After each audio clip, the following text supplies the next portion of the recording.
So nandito na naman tayo sa panibagong model unit natin. Ito yung ating Amaris.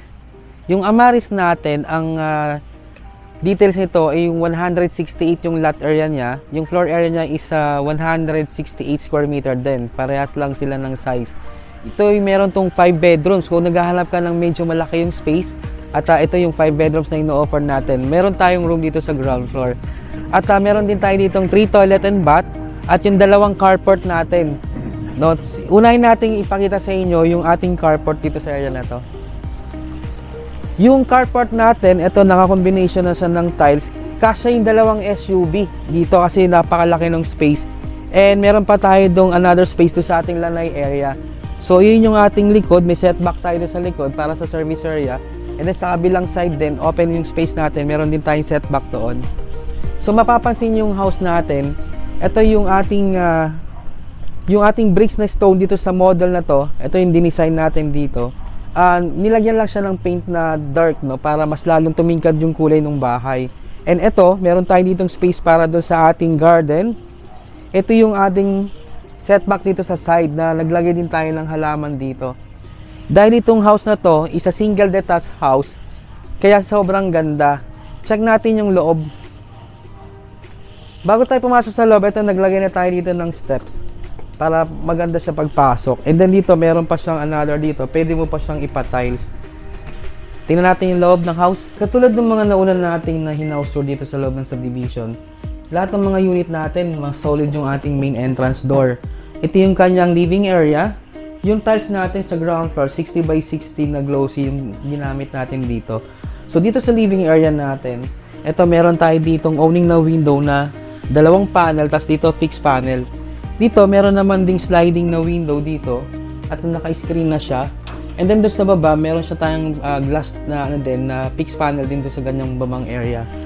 Then dito sa side na to, meron tayo ditong another sliding na window, fixed panel, tas meron pa ditong tatlong owning na window na naka-screen na. At dito yung ating entertainment area, pwede kang maglagay ng TV.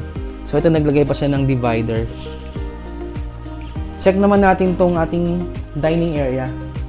Dito sa dining area natin, dahil ang luwag ng space niya, nagkasya dito ang 8-seater. And dito sa way na to, ito yung kanyang access papunta dun sa kanyang lanay area, papunta sa service area. So dito sa lanay natin, ito naka-sliding na tayo ng window. Yung side na to, fixed panel siya. And dito sa kabilang side, fixed panel din. At ito yung sliding na door. Sliding door, yan, sorry. And dito, sa side na to, another window and fixed panel yung kanyang dito sa babang side, and then sa kabilang side din, magkabilang side, naka-fixed na glass po siya. Yung ating ceiling, dito sa dining area naka-cove. Ang ganda ng pagkaka-design, lalo na yung ilaw na ginamit natin. Center light sa ating dining area. Dito sa way na to, dito naman yung kanyang dirty kitchen. Naka-separate yung dirty kitchen niya, may sarili siyang door. Yung ginamit natin, naglagay lang tayo ng design dito na glass. Maluwag yung kanyang kitchen area. So, yung ginamit natin dito na materials dito sa counter niya, isa black na granite to, na granite tiles. And dito, meron tayo ditong window na sliding. Saan makikita niyo yung likod ng service area. Dito, another window po dito. Kapag nagluluto, pwede mo siyang i-open para makangin. Marami naman tayong nakalagay dito ng mga saksakan o outlet natin, electrical outlet. So ito, naglagay sila ng cabinet. RF po na yung unit na to eh. Kung nagustuhan niyo yung unit na to, pwede naman natin i-offer po sa inyo. So dito, nag-design siya ng mga divider. And ito yung way papunta dun sa service area. Nakalock lang eh. Pero yung access natin, going to service area, yung door niya is a solid wood. Dito naman sa side na to, ito yung kanyang common na toilet and bath sa ground floor. So check nyo, yung door na ginamit natin, solid wood din. And yung ating shower area naka-partition na. So naglagay lang tayo dito ng design na tiles. Then dito naman owning na window. Yung features natin, yung lavabo natin, saka yung bowl natin, branded yung kinabit natin. Then naglagay tayo ng mirror dito and touchscreen. Yung tiles na ginamit natin, gray finish siya, na siguro nasa mga to, no, 40 by 40 yung size niya. Yan, doon sa naghahanap ng may room dito sa baba, tamang-tama po ito sa inyo. So, meron tayo ditong extra na room. Kung meron kayong mga elderly, tamang-tama ito. Dito sa first room natin sa ground floor, ito meron tayong sliding na window dito na meron na siyang screen. And doon sa other side na yun, another window po doon. So, flat lang yung ceiling natin dito sa first floor. Yung ilalim ng stairs natin, ito may space pa tayo dito. Pwede nyo siyang gamitin stock room o storage room kasi napakaluwag pa ng space sa ilalim. I-check naman natin yung room doon sa second floor kung saan makikita natin yung 4 na room kasi 5 bedroom to. First room sa ground floor. Tara, punta tayo. Yung stairs natin, solid yung ating wood. Solid wood yung ginamit natin sa kanyang stairs. And ito yung handrails niya na stainless ito na round, pati dito sa ilalim, solid na steel. Ito lang yung stainless. High ceiling yung ating house na to, no, yung model unit natin na to. Tapos dito, ito yung kanyang owning na window. Meron tayo ditong bali 4 na panel na owning window, and then doon sa pinakataas niya, fixed na glass po ang nakalagay natin doon. Para sa ating sunlight, pagka gusto niyo maliwanag sa loob, i-open nyo lang yung inyong curtain. Kita nyo naman kung gaano kataas yung ceiling niya. Ang tibay nito, oh. Hindi gumagalaw. Dito sa second floor, yung ginamit natin dito sa kanyang flooring is tiles na I think ano to nasa mga yung haba nito. Cut. Dito sa second floor, yung sa flooring niya, ginamit natin dito tiles. So yung una nating i-check na room, itong room na to dito sa aking kanan. Yung first room natin, maluwag yung space. Meron tayo ditong sliding na window, 2 panel. And dito po, another sliding na window, na 2 panel din. Pwede mo siyang i-open kasi mahangin sa labas eh. Tapos propose natin dito, split type na aircon kasi nakaabang na yung kanyang saksakan doon. Flat ceiling. And ito naman, yung kanyang toilet and bath dito sa second floor, kasi common yung toilet and bath para doon sa 3 room. Check natin yung toilet and bath. Almost the same lang naman ang ginamit natin na brand o fixtures dito sa ating bowl sa yung lavatory. Tapos meron tayong owning na window doon, parang pinakasingawan niya. And naglagay tayo ng combination na tiles na ganito dito para magmukha siyang maganda. Lumutang yung design ng kanyang bathroom. So ang ganda ng kanyang shower. Nakaabang na rin yung ating heater, yung multi-point heater natin doon. Yung drainage niya, mapansin nyo ang ganda oh. Ito yung second room dito sa third floor. Maluwag yung space ng second room din. So same lang ng design. Meron tayong 2 window na tig 2 panel yung sliding na window. And yung propose natin na aircon is dito sa side na to. Flat yung ating ceiling. White yung ating color sa kanyang mga wall. Dito naman tayo sa third room. Ito malaki kasi yung space nung kanyang second floor dito sa kanyang hallway.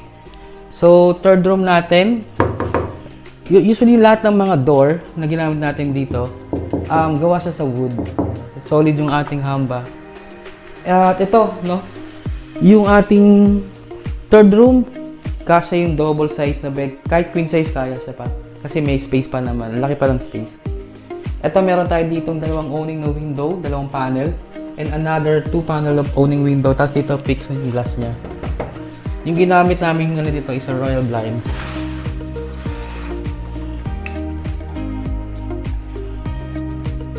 Yung mga switches na ginamit natin dito, ito yung mga bago ngayon yung mga parang soft touch lang. Parang touchscreen. Ito yung pinaka master bedroom niya. Tingnan nyo, sobrang luwag ng kanyang master bedroom. So yung ating door is the same ng mga ibang door. Ito yung sinasabi ko sa inyo na yung ating switches dito, soft touch lang siya. Ito naglagay siya ng vanity, tapos dito lagayan siya ng divider. At yung ating ceiling dito sa master bedroom, naka-cove na. Kaya ang ganda. Dito meron tayo ditong owning na window. Bali 3 panel siya na naka-screen na rin. Dito sa side na to, another sliding window naman tayo dito sa side na to. Na meron na rin siyang screen. Tapos ito, fix yung ating glass panel dito. Pero dito sa side na to, naka-owning na window siya. 1, 2 panel, tapos ito, fix na rin to. I-open nyo lang pag gusto nyo ng sunlight, diba? Lang sa umaga. Dito yung ating saksakan ng ating proposed na split type na aircon. Yung master bedroom natin, meron siyang sariling toilet and bath. Dahil ito, meron tayong toilet and bath sa ground floor. At dito sa second floor, dalawa. Dun sa 3 room, common lang yung ating toilet and bath. Ito, merong sariling toilet and bath. Itong si master bedroom. So, same lang din ng mga materials na ginamit natin sa mga ibang sa mga ibang mga toilet and bath dito. Meron tayo ditong owning na window. And ito yung ating toilet bowl, lavatory. At ito naman yung ating shower area na naka-half enclosed na siya. Yung tiles na ginamit, oh, ganda. Ito yung ating shower. Nakabang na rin yung para sa heater natin, hot and cold. Ang ganda ng house na to. Kasi ang laki ng space nito eh. Kung naghahanap kayo ng mga 5 bedrooms, tamang-tama po ito sa inyo. And then kung meron kayong mga elderly, meron tayo dun sa ground floor. Hindi na siya mahirapang iakyat. Yun, no, kung nagustuhan nyo yung house na to, andyan yung aming contact number sa baba. At saka yung full details, yung description ng house na to, ilalagay din namin dyan sa baba. So, yun, no, by the ways po, no, thank you so much po sa pasama sa amin sa house tour to, ng bahay na ito. And kung bago ka pa lang sa aming channel, huwag niyo pong kalimutan na mag-like, mag-subscribe, pa-share na rin po ng aming mga video. And huwag niyo pong kalimutan pa-hit ang notification bell para lagi kayong updated sa mga bago naming house tour. Actually, meron pa kaming isang house na model unit na i-house tour ngayon dito. So, yung mga na-house tour namin na house, ilalagay po namin yung link po dyan ng aming YouTube. Kasi mga 4 na bahay yung hinouse tour namin dito na model unit. Kasi iba-ibang variant yung project natin dito sa loob ng subdivision na to. Exclusive subdivision to. Meron din kaming ino-offer na mga lot. So, kung interesado kayo, dyan yung aming number, tawag niyo lang po kami. So, ayun po, no? Thank you again and see you po sa aming mga susunod na mga video. Bye!